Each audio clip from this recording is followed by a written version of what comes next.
welcome you, our children, home. You are safe now.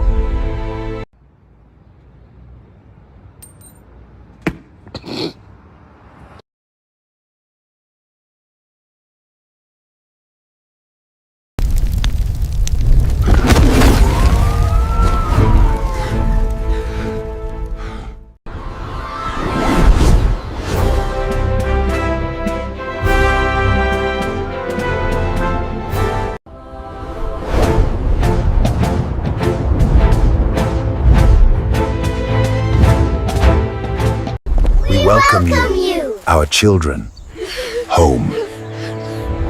You are safe now.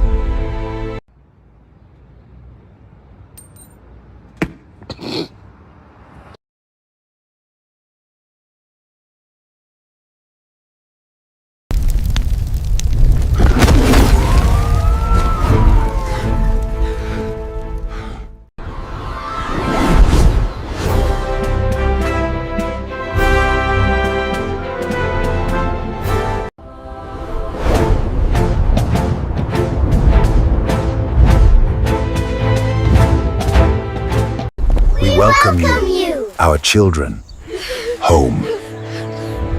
You are safe now. You are safe now. What it do, y'all? It's your brother, man, from the motherland, coming to you guys live from the NY. And I hope you like my creative intro for the Oral D Pod.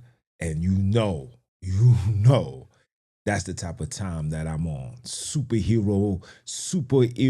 I say superhero. You hear me? Superhero momentum, motivation, determination, and the main focus is to get our people back home. Round of applause for that.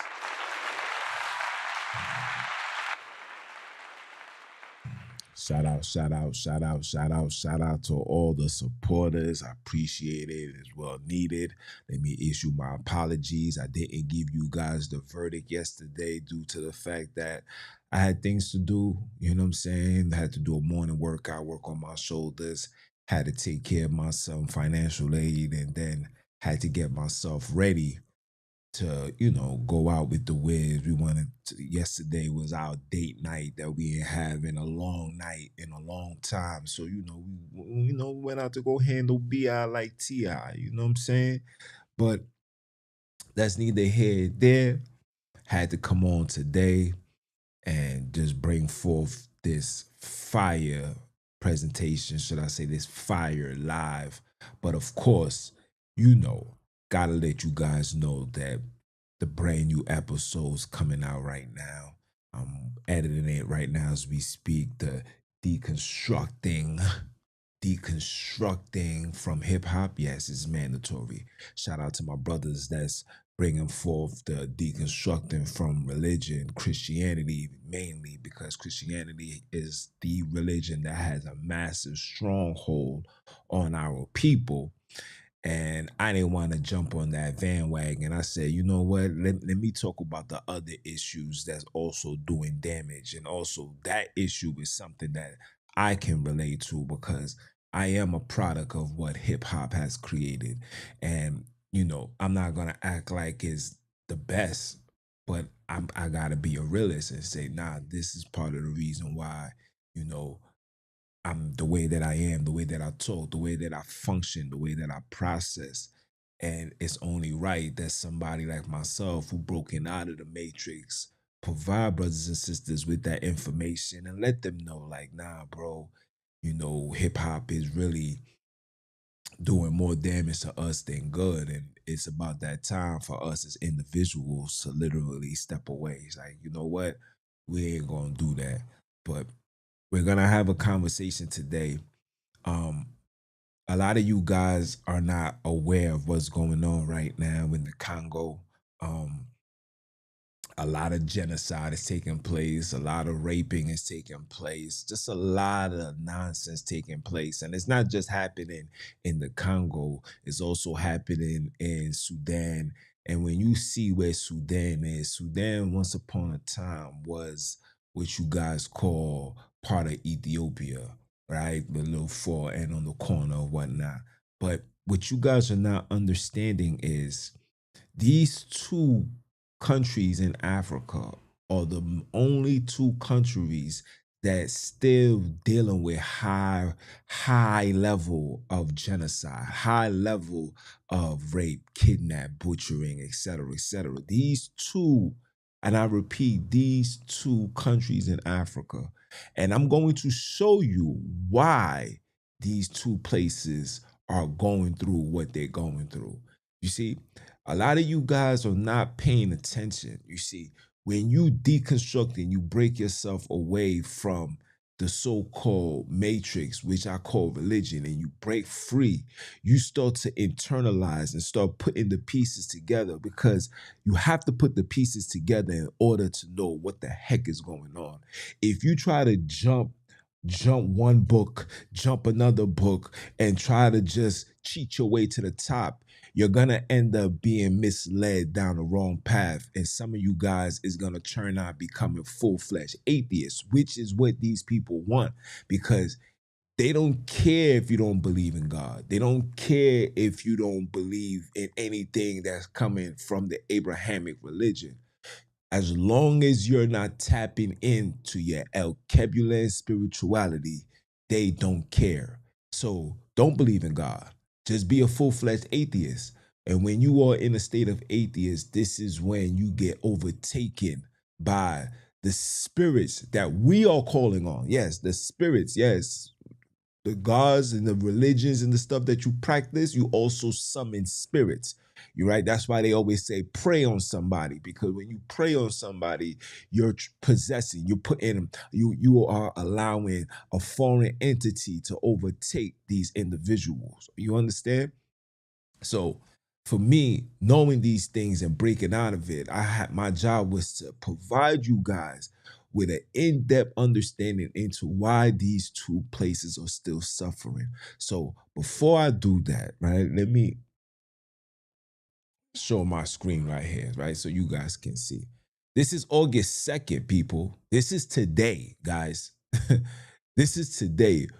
We remember one of the most silent genocides in modern history. Since the late 1990s, 15 million people have died in the Dominican Republic of Congo, not from natural causes, but through war, displacement, disease, and exploitation. This is not just a conflict, it is a resource-driven mass killing. Okay? Now, of course, this is the outcome that we are seeing today. But you guys don't know why are these things still happening to the people of Congo. But before I give you the reason why, let me show you guys some other videos. And not just videos, but another post. No, it wasn't this one. My bad, guys. Let me show you guys another post. Okay? So why is this happening? Congo is home to cobalt, gold, and the collant. These minerals are essential to the global tech industry. Foreign-backed militias, including those supported by Rwanda, have violently taken control of these resources. Okay, pay attention. Multinational companies buy them, no questions asked. Okay, pay attention. Now, these Rwandas are being funded. Listen to what I'm about to tell you. The Rwandas are being funded by the Chinese, you hear me? The Russian, you hear me? You hear me? The Japanese, you hear me? And the European nations that we all know. They're being funded and supported. Okay?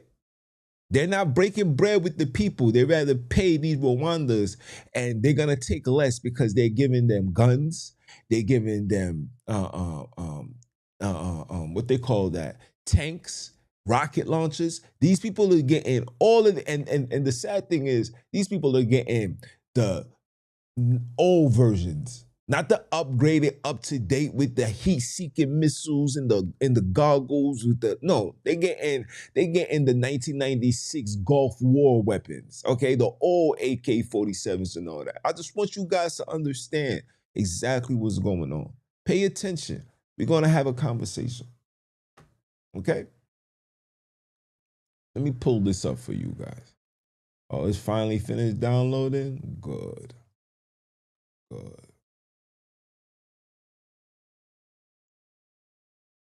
Let me start off with this.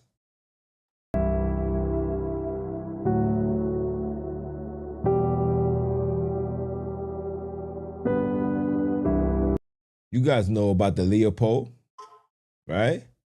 You guys know about the Leopold. I'm gonna give you an in-depth understanding about this. Let me run it back.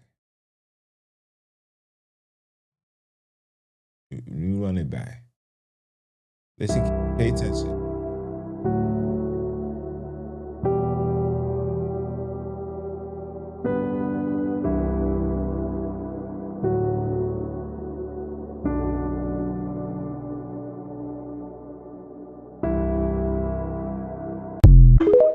Okay.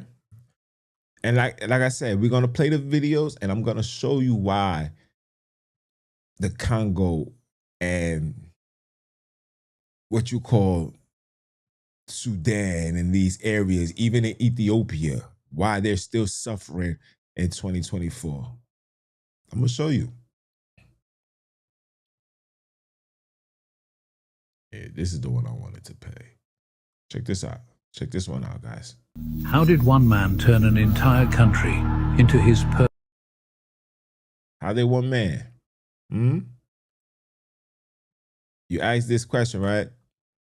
I'm allow this people to give you the answer. personal slave camp, while the world looked away? In 1885, King Leopold II of Belgium convinced the world he was bringing civilization to the heart of Africa. His true ambition? Profit. He claimed the Congo as his private property, forcing millions into brutal labor for rubber and ivory. Villages were burned, families torn apart, and those who resisted faced a simple punishment: amputation. Over 10 million people died under his rule. But because he hid his crimes behind charity and diplomacy, history almost forgot his victims. Leopold never set foot in the Congo. He didn't have to. He built an empire of suffering from a palace in Belgium and got away with it. Okay. That's just one. I'm going to play 2 more videos and then we're going to get an in-depth understanding of why these places is still suffering in 2025. And it's not no regular suffering, This is guys. a Congolese father looking at the hand and Let the sister play that. Let the sister play for you guys, man. Shout out to the sis. Like I said, I'm doing this on the fly because I was finishing the podcast and I didn't even start the editing. I just started doing the this. Congolese father looking at the hand and foot of his 2-year-old daughter. King Leopold ordered if they did not pick enough rubber plant fast enough to cut the hands of their children off. Now, understand something, people. As you guys can see, this was taking place around 1904, right? South Africa was converted into Judaism around 1902. They came to those areas in 1896. I got the book, okay? It's over there. I had to literally get a hard copy because I see what the internet is doing.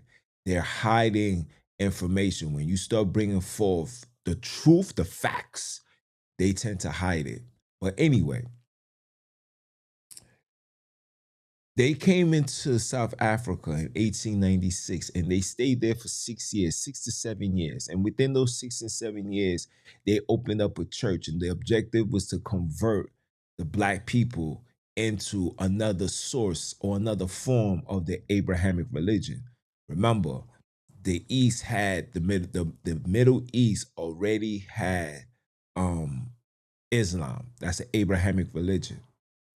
The West, when these Europeans came, they brought forth, you understand? They brought forth the Christian ideology, okay? South Africa, again, they brought forth the Judaic ideology. You understand? So these three areas, the entire side of Africa was under attack by these people, and the objective was to bring forth their ideology. Cool, right? Okay. Now, after 1905, 1903, that's when they departed. Remember, they was there for 6 to 7 years, right? According to the biblical text, 7 years is the number of completion. Okay, so they was there for that period of time, brought forth the ideology, then departed. Right after they departed, here came, I believe, 11 million Sephardic Khazars to South Africa. And that was 1905. In 1906, you understand? In 1906, they had a meeting. This is where Great Britain and everybody was having a meeting. And remember, I didn't even talk about the Berlin Conference. I'm just showing you how your land was being taken from you. Okay? Okay? Okay? So they had a meeting. Great Britain had a meeting. This is where Cecil Rhodes come in. Okay? They had a meeting. That when these Khazars came, the meeting was, how do we come, take over, and also protect ourselves and our interests? You understand? To protect ourselves and our interests. How was they able to do that? They first had to spiritually detach you from your spiritual protection. You see, El Kebulan is a spiritual land. It is guarded by not just the creators, it is guarded by the Oguns, the what you guys will call the lesser deities. They are guarded and protected. In fact, every clan had their own deities that protected them. And when they came with these ideologies, the objective was to detach you from your spirituality and make you follow the ways of the enemy. And when they seen that they got a mass majority of people to convert to the ideology, that was the green light for them to bring forth the madness. But what you guys are not paying attention to is, how did Leopold go to the Congo? Or should I say, why did he go to the Congo instead of every other place? Now, if you see where Spain and Belgium is, they're very tied. They're very close individuals, right? When Leopold came, because he's not a king, he's a weirdo. When Leopold came, matter of fact, This is the Congolese father looking. instead of talking it, why don't just show it to you? Because I know you guys, y'all prefer visual. You want visual. You want real evidence. That's what they say, right?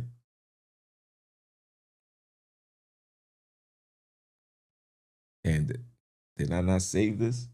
Hold on. Let me go grab this out my phone, guys. Hold on. Oh, you see, I didn't even save it. Hold on.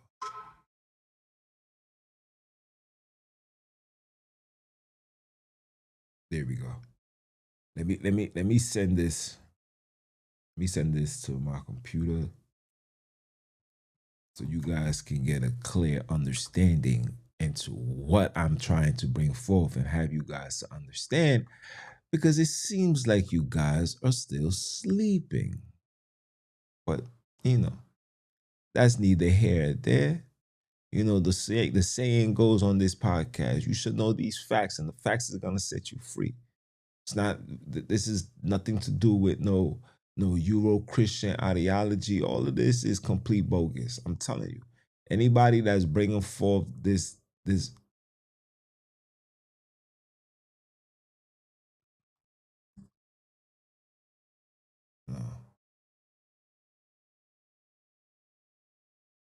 this is not the one.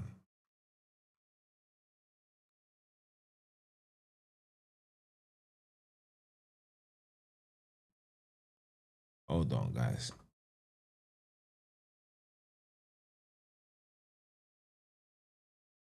I'd rather show you than tell you. Because every time I speak,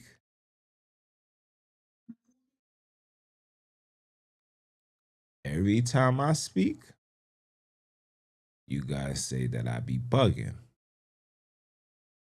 There it is. It's right here. So let me download this. Hopefully we'll go through as smooth as possible. But in the meantime, nobody asks how and why did this man just come into the land and automatically decided to control the Congo. See, what you guys are not understanding is the Congo was one of the first, and I repeat, first countries in El Kebulan to convert into what you guys call Christianity. And I said one of the first.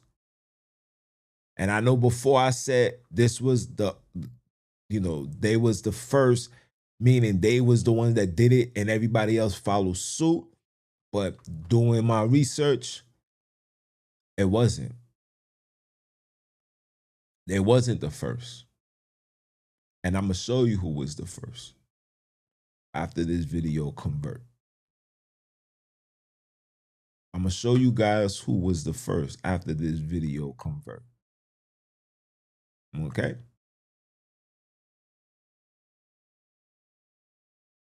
Because like they say, right, you should know the facts, and the facts going to set you free.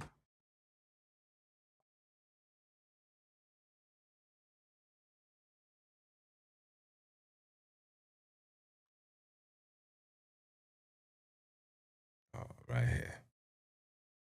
So let me put this on the screen for you. Leopold's regime soon turned the Congo into... Let me turn this. My bad, guys. My bad. My bad.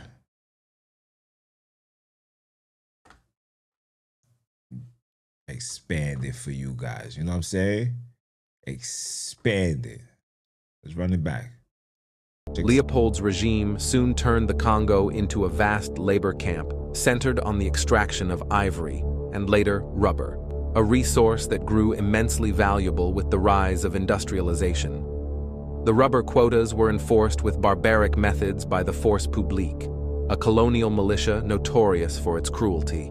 Villages that failed to meet quotas were subjected to punitive raids, with horrific acts such as the severing of hands to account for spent ammunition. Women and children were held hostage to coerce labor from men, and resistance was met with massacre.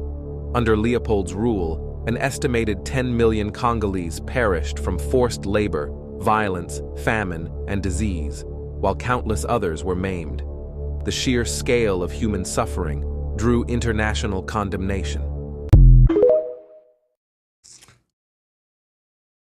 How did Leopold go into the Congo, come with all this militia? Nobody was able to push back. Millions upon millions of people was unalive. How was this even possible? That's the question that you gotta ask. I'm here to give you the answer. Let's go.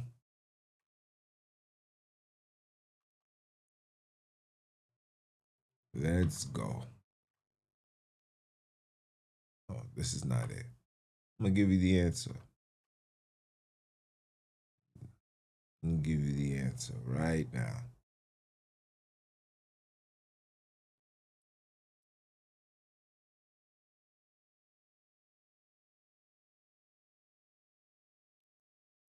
This is what happened.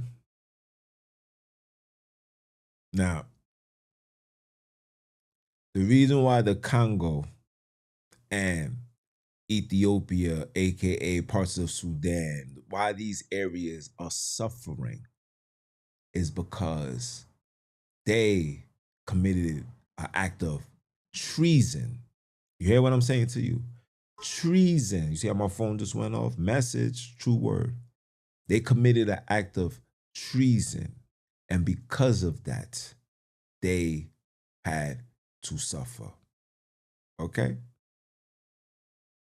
I'm going to pull this up for you.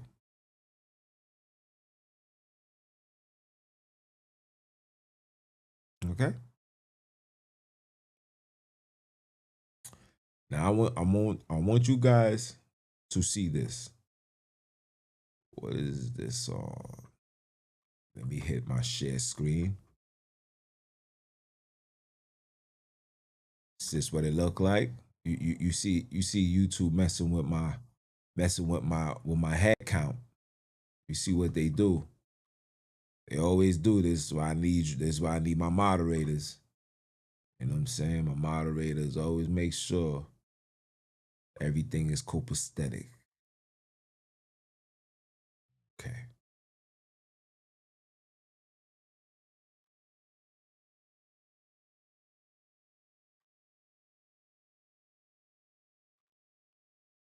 Let me do this accordingly.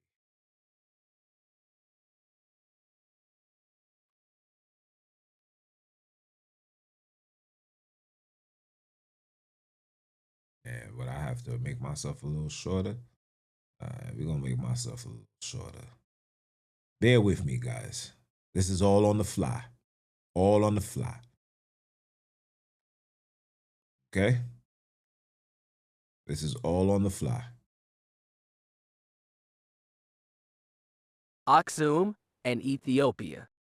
Aksum, Aki, Ak, Shalawak, okay? And Ethiopia. Pay attention. Aksum, which was at its most powerful in the 4th through the 6th century CE, was located in what are today Ethiopia, Eritrea, and part of Sudan. You heard what I said? And part of Sudan. You heard what I said?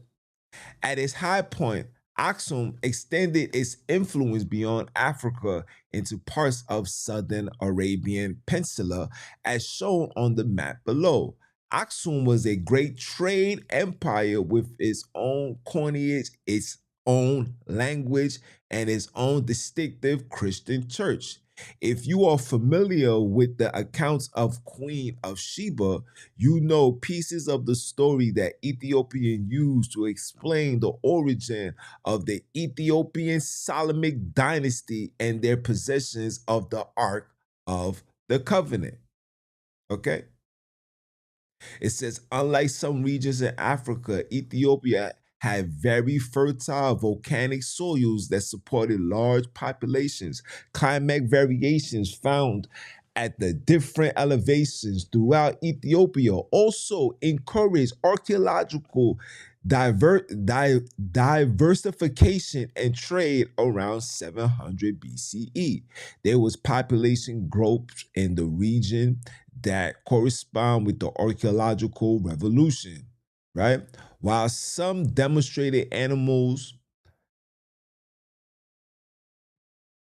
and crops were introduced from Northeast Africa and the Fertile Crescent, Ethiopians demonstrated other crops themselves. Most notably, Ethiopians domesticated deaf, a grass, and nesty when known as the false banana that they ground to make bread and porridge. We also have Ethiopians to thank for coffee. Since the Neolithic revolution, Ethiopia stands out as the archaeological, productive, and innovation, both of which sustain large populations.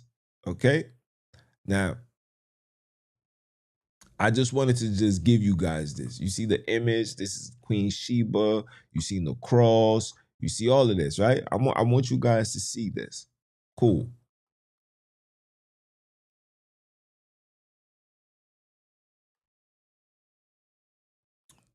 Okay? And go back to my chat GPT. Okay? Because I ain't have no time to go look into the books. I'm just going to go straight to it. I didn't want to go online. Just want to show you. Okay? It says, the kingdom of, I'm about to say Aksum. Aksum. Okay? Christianity arrived in Aksum in the early 4th century. Accounts tell of two young Syrians shipwrecked on the Aksum coast. Okay? I don't know how to say this person's name. Let's get the computer to say that correctly because I don't want to butcher nobody's name. Frumentius. Frumentius among them who were taken to the royal court and converted. Which king? Here's another conversion. Who's this king? Say his name too. Why not? Ezana. Ezana. So King Ezana was converted into Christianity 320, 360 CE. Okay? Okay? Around 3030 to 3040 CE, the Frumentius returned to Alexandria and the persuaded Coptic patriarch Athanasius to concentrate him bishop. He returned. Look, he done went, became a bishop and returned, baptized Azina and established the Ethiopian church, becoming Aksum official religion. Now, if you was to ask Chat GPT what was they practicing prior to King Azina's conversion into this Christianity, you're going to get something else that's not associated with European ideology. Okay? Cool. Stay with me. Stay with me. So in 1491, King Nzinga, a Nuwaki voluntarily converted to Roman Catholicism after Portuguese contact, taking the Christian name. Joe won, his son Alfonso. So they started with his father converted, his son Alfonso the first, okay, actively promoted Christianity throughout the kingdom, okay? Joia the First later briefly renounced Christianity, reported due to conflict with the Portuguese practices like enforcing mahogany, okay?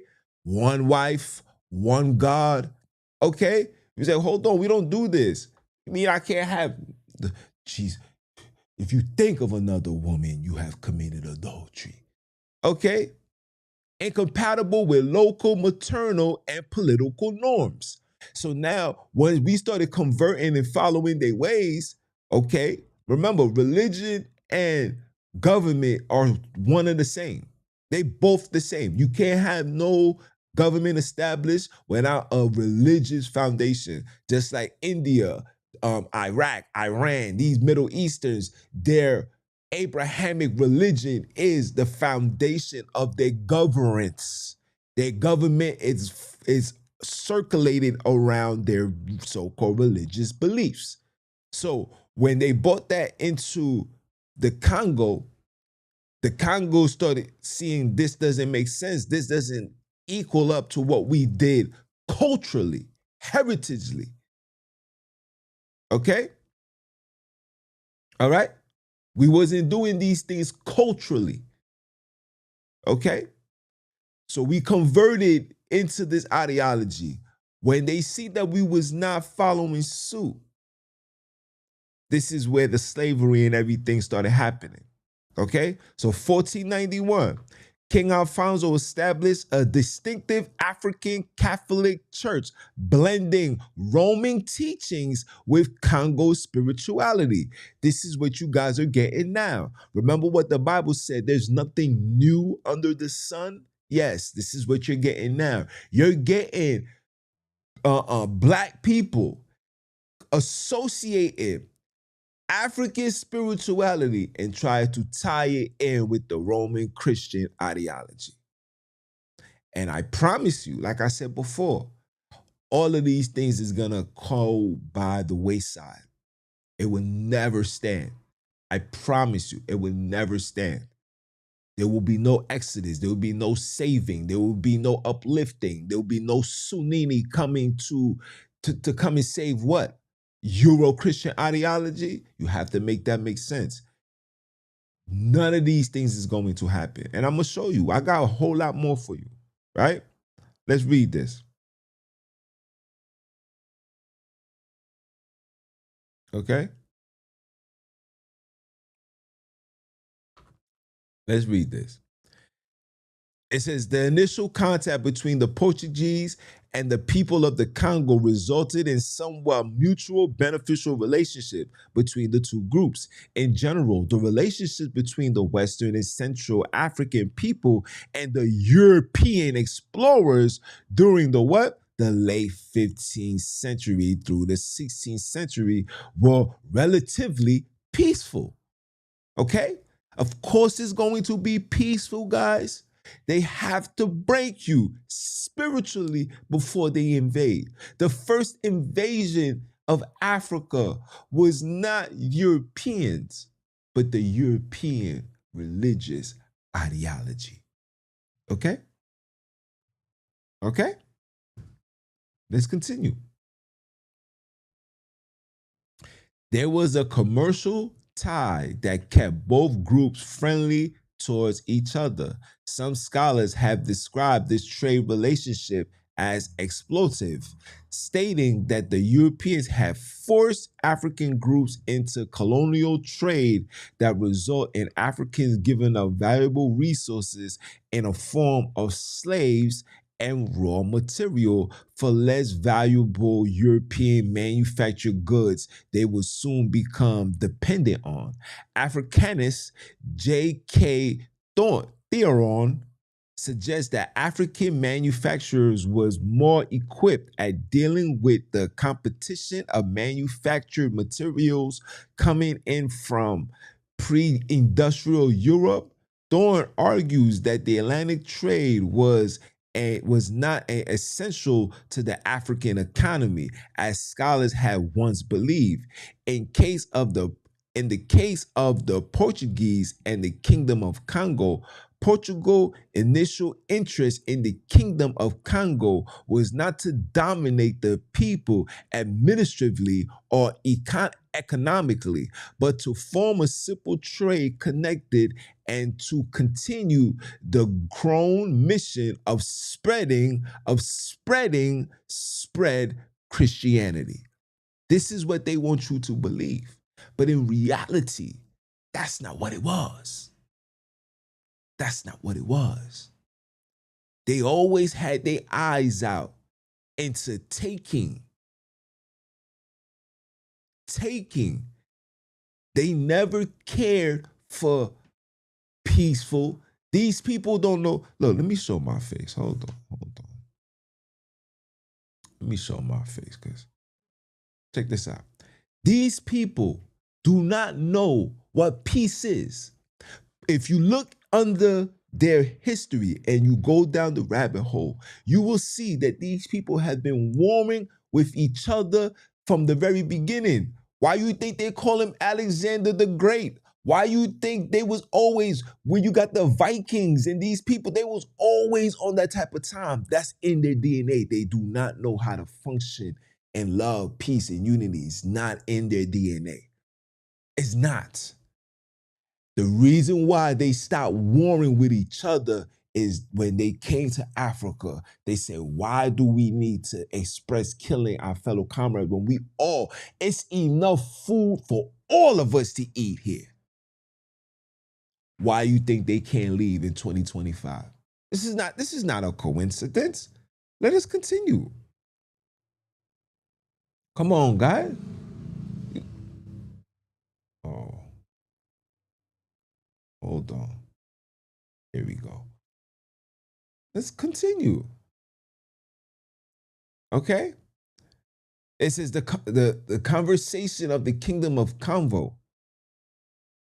I said of the Kingdom of the Congo to Christianity is unique to the history of forced conversion. Excuse me, I said conversion.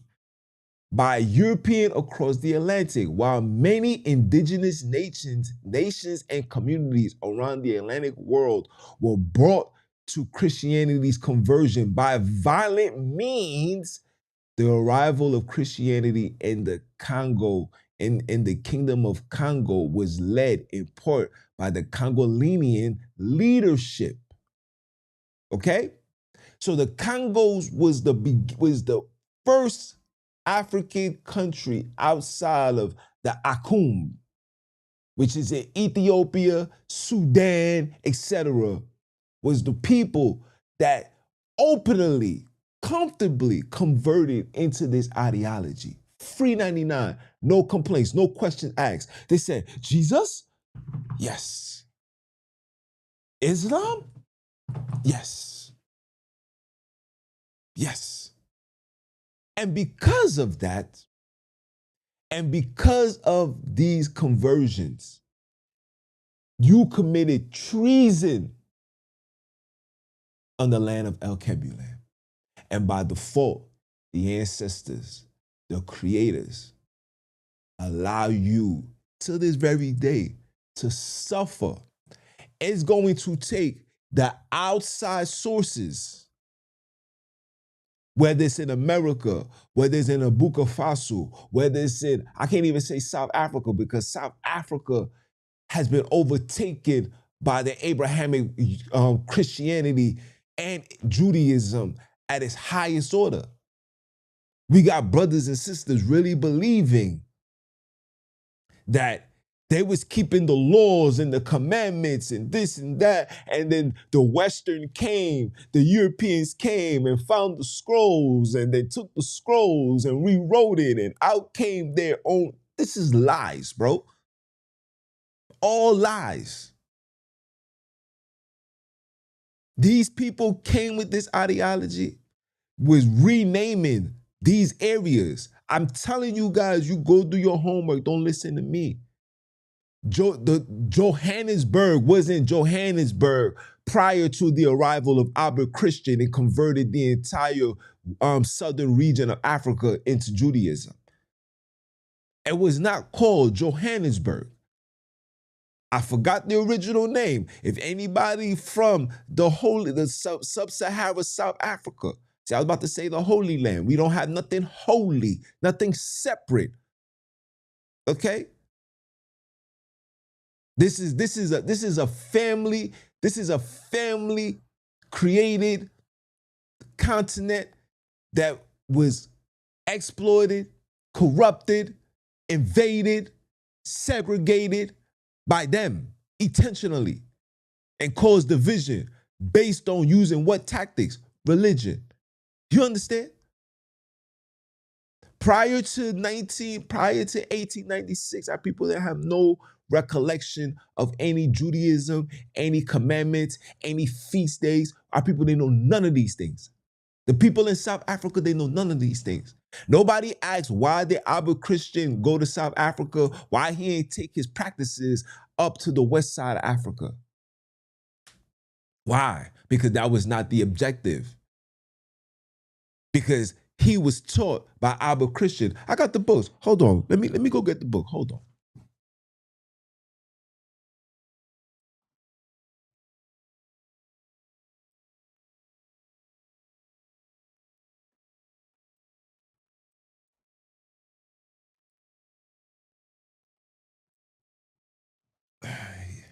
You see, everything that I say got to be backed with receipts. Okay?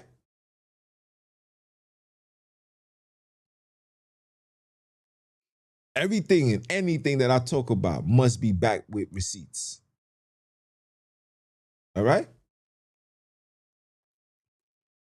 Okay? Okay? I keep these right on my desk. Unless I gotta read them, which I had on my couch. That's why I got up to go get it.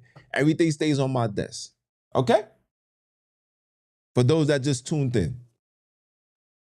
Okay? Albert Christian brought Judaism, the Judaism ideology, the black people being the chosen people of the Bible. That came with Albert Christian, who's was taught by William S. Crowdy. William S. Crowdy, who came straight out of Freemasonry. And after he graduated and elevated to Freemasonry, he was then given the keys to start his own church in hopes to convert black people into the ideology and the beliefs of keeping the commandments and being the so-called chosen people. Why was that done? It was done because these people who are in power right now needed all the spiritual powers, because when you look at these people, and this is no disrespect, when you look at these people are genetically deformed, they're weak, they don't have no strength, they don't have no power. This is why other countries got to support them and protect them. They don't. So how do they get to the top? How do the weaklings get to the top and remain on top? They got to use spiritual powers from literally spiritual people. So that's why he brought the ideology to Sub-Sahara, South Africa, and converted the people into what you call Judaism. And when he left in 1903, he gave the keys to the predecessors. I forgot their names. It's somewhere in the book and I don't want to go looking through it. When he left, he gave the keys to these dudes. These dudes uphold these teachings. And when 1905, 1906, the South Africa had a mass migration of you know who. And at the same time, they had a meeting. And I said, and I know I'm repeating myself like a broken record, but you have to understand the origin of these things. Had a meeting. And in that meeting, it was to do what? Claim the land. How do you claim the land? Right? You must first break the people from the connection of the land. How do you do that? You must take them away from their customs, their culture, their viewpoints, their ideology. You must remove that. And then once you remove that, you automatically are detached. You understand? You are detached from the land. And when they see that the mass majority of people was detached, this is when they started changing the names, putting things like Johannesburg and naming stuff in English in an Alkebulan spoken continent. They was putting things in English. You understand what I'm saying to you guys? The area that you guys are calling Jerusalem, that was a church that they put there in the center of Johannesburg because that is the land of fertile. And they needed you guys to keep going in there, getting on your knees, praying, observing, and keeping the feast days. I put up a video of a South African tribe, or should I say clan, that's not subjected and not following the ways of the Euro-Christian Abrahamic ideology. These people are literally sticking to their roots. They don't dress like these Europeans. They don't act like them. They don't do nothing. These people are still living long lives. They don't even look half their age. Skin always clean, pure, the whole shebang. And when they needed rain, They gave praise and worship to multiple deities. See, they call it deities, but they know who their design deity that was supposed to hover over their claim. They still know the names, etc., etc. See, you guys don't know the history of you don't know your African history because you are still seeking your wisdom through people that's not African. You must seek your information from your very own people. And when you read, you will see that our people had no connection to any of this Abrahamic. We didn't know what the devil was. We didn't know what Jesus was. We didn't know what keeping the commandments was. We didn't know what those feast days was. We didn't know nothing. We didn't know monotheism. I just showed you in my screen share. I just showed you how there was conflict of interest when they were trying to bring forth this mahogany nonsense. What you mean I can't have multiple wives? What you mean? Look, man. We accepted your single God. Now you telling me I can't have multiple wives? See, it became a conflict of interest. And when they seen that this was becoming problematic, they wanted to remove themselves. And when the father died, the objective was to make sure that King Alfonso stay converted, stay on the path. Like, yeah, your father just didn't know, etc., etc. But we got you. You see what's going on. We breaking bread. You know, he's introducing to their women the whole shebang. Listen, these people would give their own daughter for their cause. You understand? Because the objective was to keep spreading this Christianity. They needed a large amount of people to convert to the ideology before it was easy for them to invade and attack. You guys don't know the story because, again, you allowing European or Black people who had been Europeanized, whether it's through their theologian schools, whether it's through their regular Joe Blow schools, but their minds is not the minds of an Alkebulan. Their minds is the minds of a genetically modified European. And this is why you see in 2025, you see there's no Exodus. You see why in 2025, you see this South African, we are the chosen people. You see the momentum is not, you would think that something so phenomenal will have people converting like this. It's not. You see the numbers is getting lower. You see people is just not tuning in because it's not who we are. Never was, never will be. You understand? You can fight it if you want to. You can force yourself to believe it, but deep down in your heart, you know that this is not our ideology. This is not our customs. It's not our culture. But after we converted, right? And a mass majority of people converted, you got to understand, Christianity was also running rapid in Sub-Sahara. Okay? The Zulu tribe was attacked because the Zulu tribe stood on, and even that, the Zulu kingdom. Nobody can say, nobody never asked the question, why is none of these powerful African kingdoms written and mentioned in the Bible? But the book of Revelations is in reference to today's times, but they never had a writings or anything of the king of the king of Zulu, the king of the kingdom of Benin, the kingdom of Zimbabwe. You guys really believe that the kingdom of Zimbabwe was the understanding of the invasion of 70 AD when the Romans, you really believe that? You really believe that? You know the invasion of 70 AD. You know there's no archaeological evidence to prove these things, right?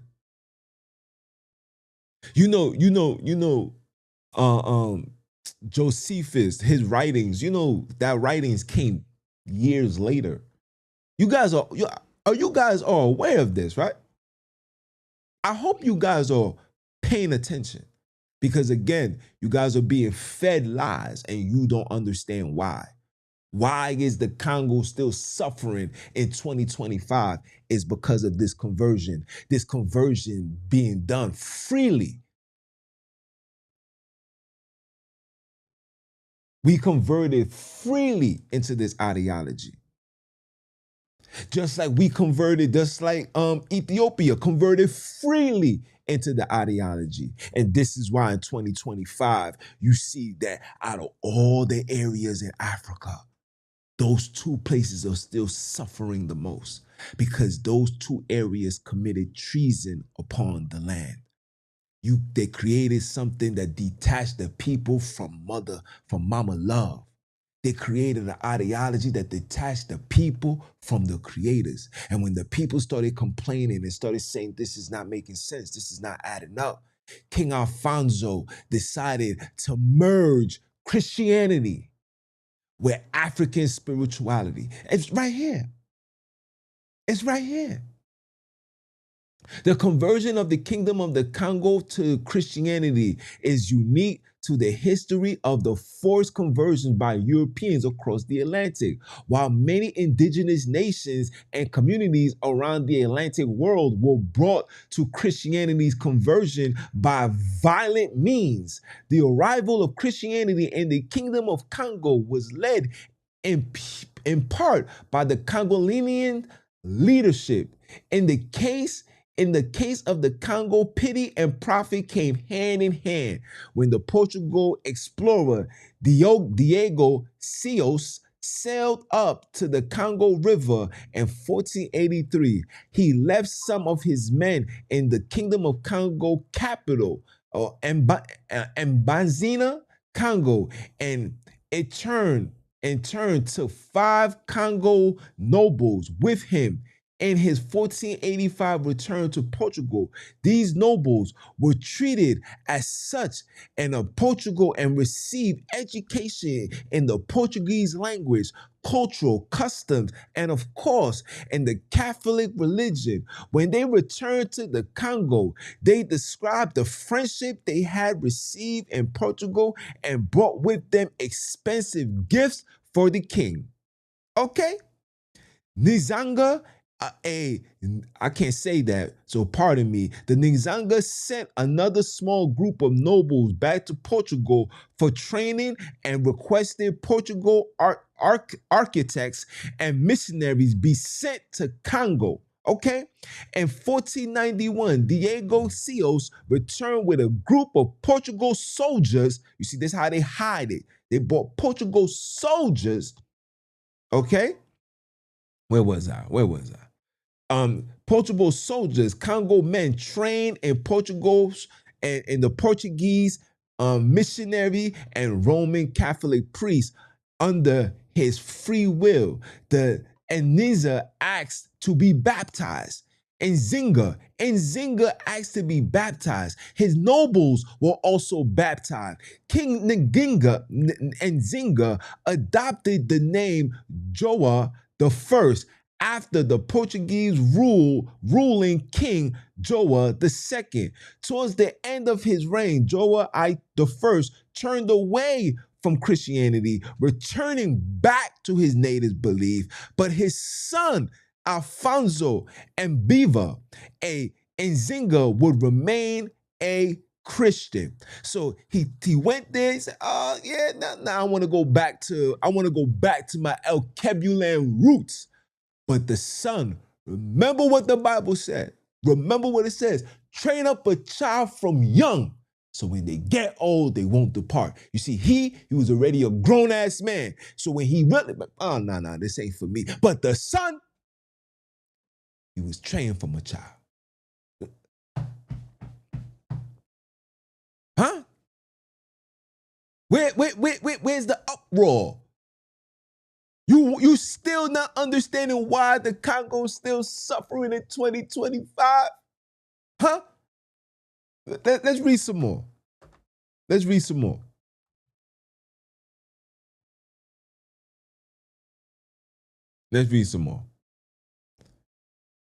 It says, after the death of Joa I around 1506, Alfonso will become the new king. King Alfonso extended Christianity from the court to the people and established Christianity as the Congo state religion.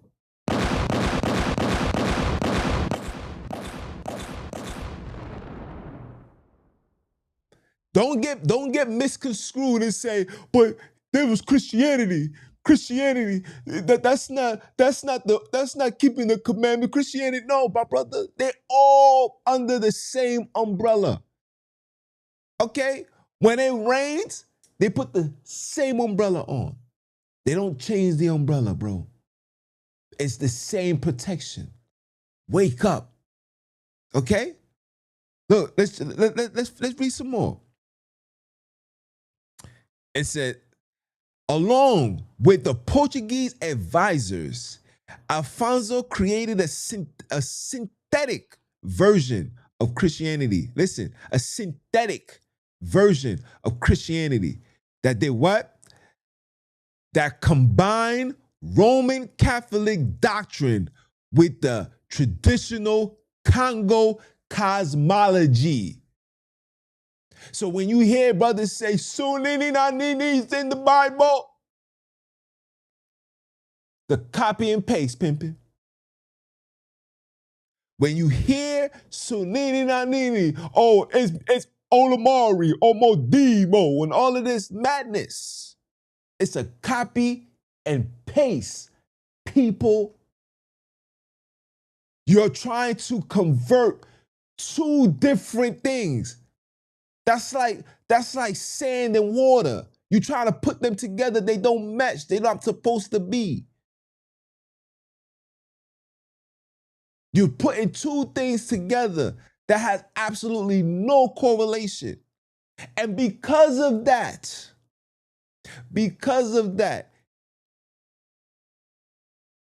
the Congo has been cursed. And the ancestors and the creators are not removing that curse. Because we still, even through all of this, we still haven't seen the cause, the root of the problem. We're gonna finish. I want to finish reading it. This is phenomenal. This is everything that I've been saying for how many years now? For you guys saying that I be bugging. For you guys that saying, yo, Junes, he don't want to be a part. No, I'm never going to uphold the lie ever again. I'm never going to teach anything that's going to stop my people from gaining back their land, gaining back their strength, gaining back their position on this earth. You was never meant to be enslaved. You was enslaved by a religious group of people that came and used the Bible as a justification for your enslavement. Okay? You want to go listen to these people talking about we was trading our brothers, you was selling that's a lie. These people, when they was, like I said, it was peaceful, like they said, right? It was peaceful and they was having conversion. They was like, yo, man, what's up with your prisoners, man? You know, let them, we'll take them off your hands. And we'll take them for our own personal reasons. And we'll give you this, we'll give you women. And these are criminals. These are not just criminals. These was people that was captured through war. People that was violent. These were murderers. These was killers. And they was captured. It was like, yo, you want this? You sure? You want this? You see, we didn't know about torture. We didn't know about unaliving. We didn't know about the death penalty. We didn't do these things. We held you captive and you was locked captive until you got old and died. But when they said we'll take them and what they was giving in return, they was like, you giving all of this for this nigga? This nigga right here? Man, hey, take it. Hey, send that. But the way that these niggas is selling it, they're making it seem like we automatically just started selling regular people. Like, yeah, take the daughters, take the mothers, take the fathers, and let's just sell them. Let's just trade. That's lies. This is the division that they're teaching to have us at odds with each other. You have to see this for what it is. This is lies. Lies after lies. How much lies can you take? Bro, History have shown that these people are compulsive liars, but yet you still taking these words and the stuff that they give you as truth. Everything that I read is a grain of salt. Nobody's gonna know about pagan traditions more than the pagans themselves. When I see Africans speaking about paganism, I step away. When I see Europeans talking about African studies, I step away because it was never given unto you to learn, to teach, or to absorb. Just like we wasn't supposed to absorb the ideologies. When we absorb the ideologies, we started becoming confused. And because of this confusion, you see what's going on in your community, bro. What you see outside is not El Kebulan raised. This is not El Kebulan taught. This is Euro-Christian ideology at its highest order. And because of that, you see what's going on. You see what's going on. You have to make that make sense.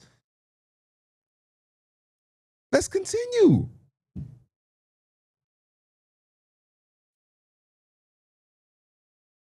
Come on. We can't be this naive, guys.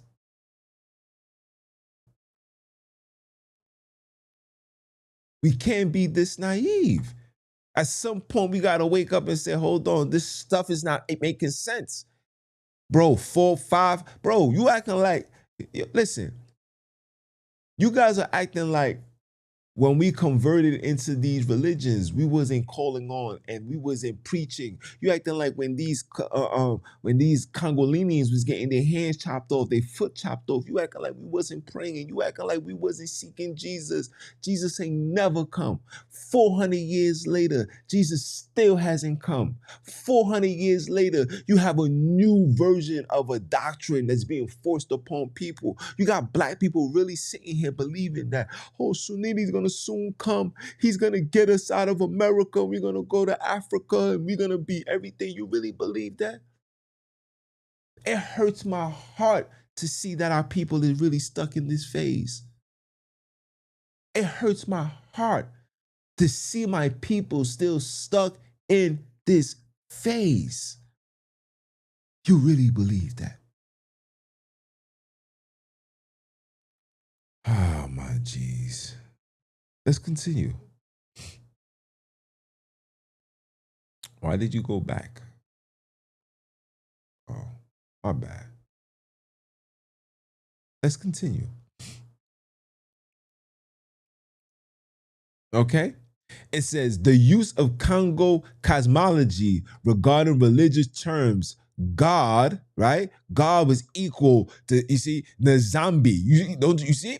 You see? This is not me saying this. You're seeing it. So God now was given an African, the word God was given an African deity's name. So just like when you read the Bible, whether you in the Hebrew, they say when you see God, replace it with Ahaya or Yahawashai or Yahash or Yahoo. Now you in the Bantu, when you see God, remove God and put the proper name, Sunini Nanini. So when brothers is reading now, they're like, so Sunini Nanini said this, Sunini Nanini said that. And when you see Christ, you replace it with when you see Jesus, you replace it with Mesindisi. Come on, man. This is nothing new, guys. I can't make this stuff up. This shit is right in front of us, right? Holy was Nkasi, the spirit. Holy and spirit was the Mayo, allow for a smooth adaptation of Christian ideology into Congo thoughts. The synthetic, that's what you call it, synthetic. Okay, nature of the Congo Christianity did not portray Christianity as a foreign religion, but as a supplement to the traditional spirituality. Who else is giving you these ideologies, huh? The spirit of King Alfonso is still on this earth. Now they have taken the talents to sub-Saharan Africa.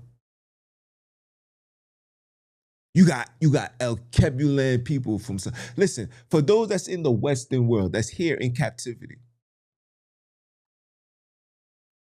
how do you know that you come from South Africa? How can you prove that? Because a lot of us came from the west of Africa. Huh? How do you know Sunini Nanini is the God that your ancestors called on? How do you know that? You don't know. All you know is a bunch of individuals, some that don't even live in the land, by the way. And those that's living in the land from 1905 to 2025, that's hundreds of years removed. Of course, people is going to be redoctrinated, re-educated, really believe this biblical story where I don't even have a location to prove anything that's coming outside the Bible. Ask these brothers, have they seen the Bantu scrolls? They're going to tell you no. Ask these brothers, have they been to the burial sites of Abraham, Isaac, and Jacob? They're going to tell you no. Ask these brothers, can they show the exact location where so-called Jesus was executed? Can they show the exact location and also the exact location where he was so-called buried before he's resurrected? They're going to say, absolutely not. It's the same story. It's just a different, it is just a different presenter. It's the same story. You know the saying that says all over the world, if it's not broke, why fix it? And when somebody like myself come to destroy it, you know what they do? They shadow ban. They shadow ban. They don't push it out into the algorithms because it's going against their control.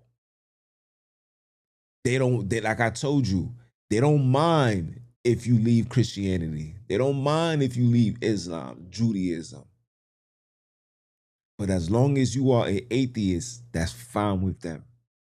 Just as long as when you leave these things that I've just mentioned, these Abrahamic religions, just as long as when you leave it, you never try to tap into your Elkebulan spirituality, it is just fine with them.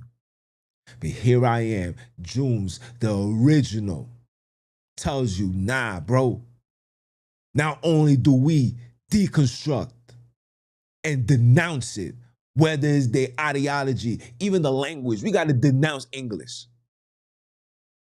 I'm still waiting for an app that teaches you Isikosa and all the other Elkebulan languages. I'm still waiting for that app that can give you access to learning them the same way Rosetta Stone teaches you Spaniard, French, German, all these European nonsense you can learn. But when it comes to learning your Elkebulan tongue, you can't find no access to that. Nobody asks those questions. I wonder why. Huh? Let us continue. Allow for a smooth adaptation to Christian ideology and to Congo thoughts. This is why it was easy for brothers to make the transition from Christianity to Judaism. Now it's even easier to make a conversion from Judaism into the Bantuism, because the Bantuism, look, it's African, bro. It's black. It's us. But the writings and the thoughts still under Euro-Christian ideology. But that's where brothers and sisters can't let go. And when you tell them that they gotta let go, they call you a heretic. He's speaking heresy, guys. Why are we listening to him? Oh, I turned Junior off. Junior started, I had a sister and we was talking on Facebook and I said what I said. And she was like, yep, I agree with you. And then Mama Love put something of a video and asked, am I still watching? I said, Mama Love, I done turned this person off.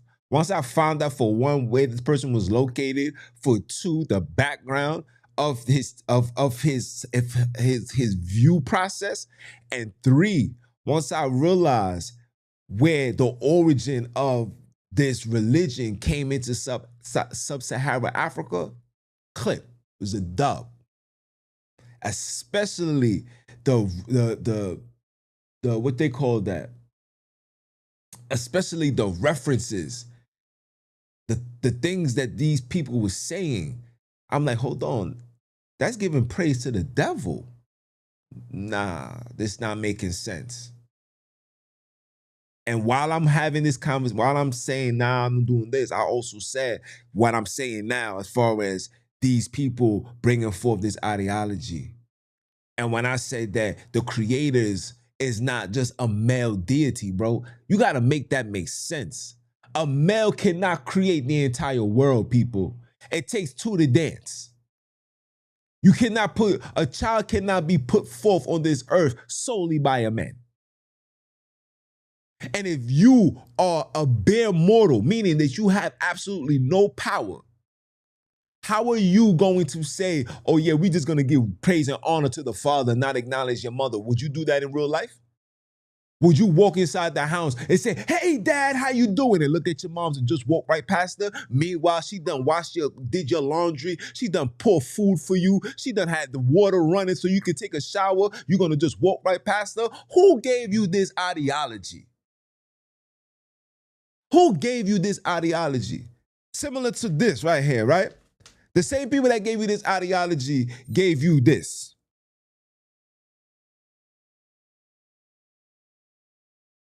And no, I ain't rocking this nonsense. If you see my video, my intro to the video, I throw this on the floor and I step on it. Who gave you this? Do you know what this is in reference to? This is in reference to the Roman homosexuality. You see, when they invaded Egypt and they seen what the Anak cross was about, which was the uterus, and this was the penis entering the uterus, which means life, they said, no, we don't want that. Remember, this is Romans. These are Europeans. They are very invested into the homosexual lifestyle. You're seeing it right now. Huh? You're seeing it right now. So don't think what I'm saying to be oblivious, like I don't know what I'm talking about. You're seeing it right now. So they created their own version. This was a symbol for botanism. This is why you see a lot of homosexuality coming out of these churches. These sex trafficking being done straight out of these churches. Because this is what's upholding the religion. This is what's being promoted. You don't know what you're worshiping. Remember, before you was converted into Judaism and now Bantuism, when you was in the Catholic Church, they told you that the Father and the Son and the Holy Spirit are all one. One deity, one male, three males. They told you that. But when you converted into Judaism, you started opening the Bible, you started reading, you was like, hold on, the Holy Spirit, according to the book of Proverbs, is a female, it's a she. Yeah. And then when you came into this Bantu, you said you gotta have the spirit of Ubuntu in you. The spirit of Ubuntu is not even a female in reference to this. Okay? If you guys thinking that I'm lying, prove me wrong. This is where this come from. Okay? Let me finish reading. Okay? It says, opposed to many parts of the Atlantic world, Christianity in the Congo was viewed as exclusive instead of exclusive. Because of this, there was little tension between the Christian Congo people and the Catholic Church. Catholic priests who arrived in the Congo felt that the people knew the one true God, but not had been exposed to Jesus Christ. Okay? Let me finish reading. It says Christianity in the Congo was not purely a form of European enforced colonization, since the Congo conversion to Christianity was not forced, but an act of free will. Ooh, free will, right? It's an act of free will. The formation of the Christian church in the Congo was equally as the Congolanians as it was the Europeans. It has been argued that the Congo Kingdom court conversion to Christianity was a facade to maintain trade relations with the Portuguese. In this sense, the trade agreement between the Portuguese and the Congolanian fostered the growth of Christianity in the kingdom, whether it began as a facade or genuine spiritual interest. This form of Christianity would exist until the kingdom dismantled at the end of the 19th century. So from 15th and 16th century, they waited. And they seen that it was falling and falling and falling. And when the kingdom fell in the 19th century, this is when your so-called king, here came the new king, King Leopold II, came and violated and still violating till this very goddamn day. Okay? Okay? It says trade was the true connector between the Portuguese and the people of Congo, but a shared religion reinforced this bond. Tensions would arise between the Congo and the Portuguese, but religion would not be the main cause. A main instigator of tension will be repercussion from the transatlantic slave trade, which I will discuss in a future post. Okay? Repercussions, excuse me. Form from the transatlantic. That's not true. Because when King Alfonso was dying, he was like,